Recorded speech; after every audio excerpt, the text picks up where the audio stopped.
Hello everyone, welcome back to the kitchen table. Today on the kitchen table we're going to be, it's going to have to be another two-parter because this product is weather dependent.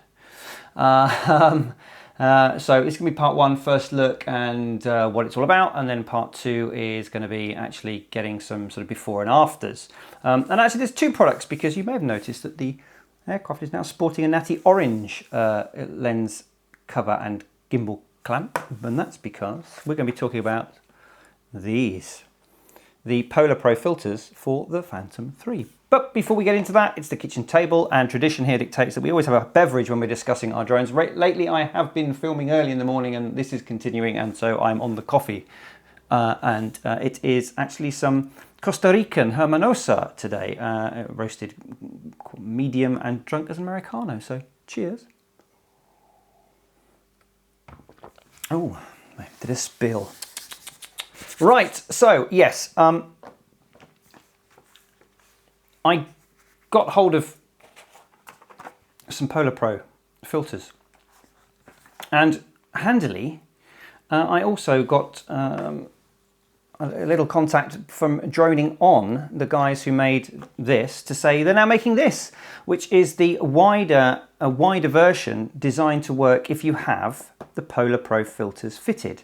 Now, as you know, I really rate these. They're 3D printed, but they're some of the highest quality 3D printed items I've ever received. They're in a rubberized material. The finish is just, well, I mean, it's almost sort of, you know, injection mold quality finish. There's absolutely no burrs or residue or anything. It's absolutely clean as a whistle. And I know lots of you have got one of these or something similar, and they're really good. I'll put a link to the original review that I did of these over here somewhere, and in the description as well. But yeah, so if you do use filters, you've got a choice now of a slightly wider one that will adapt to the filters.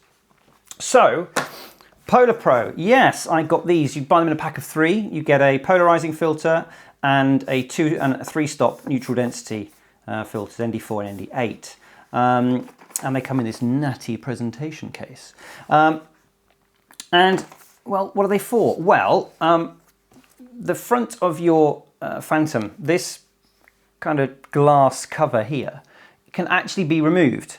Now, some of them are torqued up really tight, and my recommendation would be that if yours is so tight that you have to start thinking about taking some tools to it, you maybe want to be very careful, because you don't want to damage the barrel here. However, I have spoken to someone who says if you do get hold of DJI, you can get replacement ones of this front piece as a spare, but they're not widely available in stores, and you might have to wait a while from DJI. But mine wasn't on too tight, and basically I just grip the camera body and give a bit of a twist.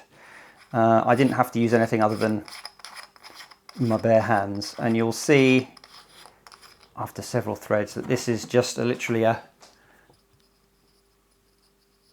sort of metallic cap with the protective bit there. Whether it's UV or just glass to protect the lens, I don't know, but good to know that those are available as spare. If this gets completely scratched up and you're not using filters, then you know you can use that. So that's how you remove those. So we've got 3 in the box, and we'll have a look at them. So yeah, you get 3. They're all made of sort of similar construction. They're all metal. They've all got the very fine thread that's required. They're all very light. I've weighed these, and they're just over 5 grams each, which is very light, and they've been designed obviously to work with they're not official DJI products, but they've been designed to work with the camera, and you know, that shouldn't be enough extra weight to cause a problem with the motors. If you are concerned, you can quite easily counterbalance it with a similar sort of weight on the back if you wanted to, but I would have thought that this level of weight is going to be absolutely fine. So yeah, you get a polarizing filter, which is rather like polarizing sunglasses. It will sort of improve color saturation to a certain extent, but also if you get lots of glare and reflections like sparkles on water, and you don't like that effect and you want to flatten it down, a polarizer will do that for you. Just the same as you wear polarized sunglasses if you're driving, for example. It will help to cut down on glare and reflection. And the others are neutral density filters, and these effectively are just like kind of traditional sunglasses for your camera, because they literally, as you can see, hopefully here, I don't know, we'll have a close-up in a minute, you can see that they are just basically different shades of darkening, and that's exactly what they do. They reduce the amount of light that hits the sensor. Now, two uses for that. On a really bright day, you can use a filter like this to avoid having that completely blown out sky, because you're trying to expose for the ground nicely. By putting on one of the darker filters, you can just take the intensity down and get a better exposure. The other thing that they've proved really useful for is if you ever get what's called jello. This is the sort of the shimmery, vibraty effect that you can get sometimes, because like a lot of small cameras like this, it has a rolling shutter, and you can get to the stage where you have a sympathetic vibration because you have perhaps, say, imbalanced props, or your dampers are getting a bit long in the tooth and vibration is getting through. That vibration can coincide and synchronize up with the way the shutter operates, and you get this weird jello effect. By putting a neutral density filter on, effectively you're tricking the aircraft to thinking that there's less light, the camera, sorry, that there's less light than there actually is, and so it will reduce its shutter speed in order to allow more light to hit the sensor. And that reduction in shutter speed is often all that you need to completely eliminate any jello that you might have, because it just moves the shutter speed slower and moves it out of sync with those vibrations. So if you are experiencing jello, or you tend to like to fly in bright conditions, and not necessarily just in summer, we get some very bright, clear days in winter, and especially if you're flying with snow in mind, then you might need to just knock down the exposure, and one of these can do that. So again, fitting is really straightforward. We just bring it up. Now, what I like to do when I'm threading anything is go the wrong way, a quarter turn, or until you feel that click. Let's have a listen. Click. And now I know that if I go forward, I'm not going to cross thread that and damp and strip the threads. And that's it. And it sports its natty sunglasses. You can see that it does tend to give it some, it now won't sit neutrally. So it is slightly out of balance, but that level of weight, I wouldn't have too many concerns about running the motor with it. I might not want to leave it on there all the time, but I know some people that do and have not reported any issues. In terms of sort of quality, these are really well made. You know, just nicely done, very lightweight, all metal, not plastic, and if you look after them, they will last. To that end as well, to help you, they've provided not one, not two, but 3 bags.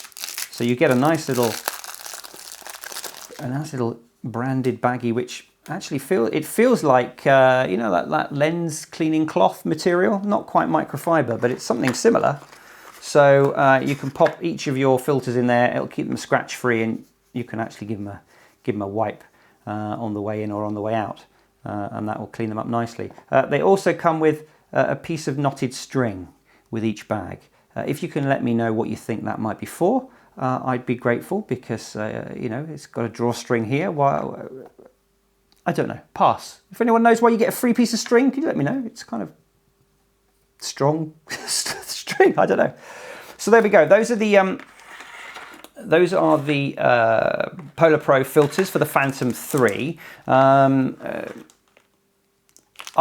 going to try and get it. The weather's been terrible here. We've had storms, we've had rain, we've had overcast.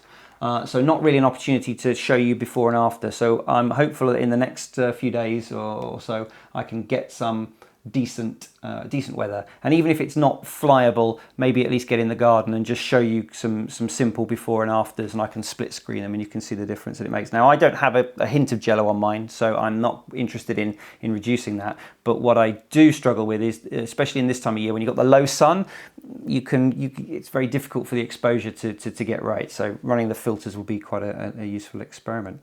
And yeah, don't forget, you can now get the gimbal clamp and cover from Droning On. They sell in eBay in the UK, but there are similar products available in the US. And again, there's links in the description if you want those. They will fit over. The new style will fit nicely over.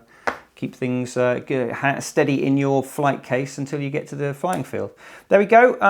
I hope that was interesting.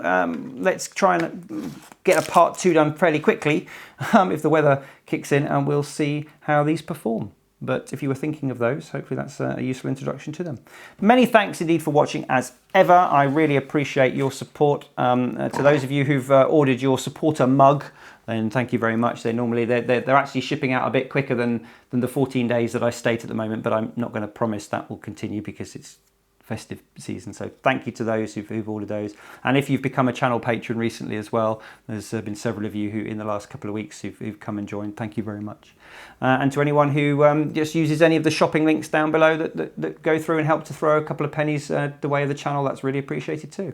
Until next time, thank you for joining me, and I'll see you soon on the kitchen table. So cheers.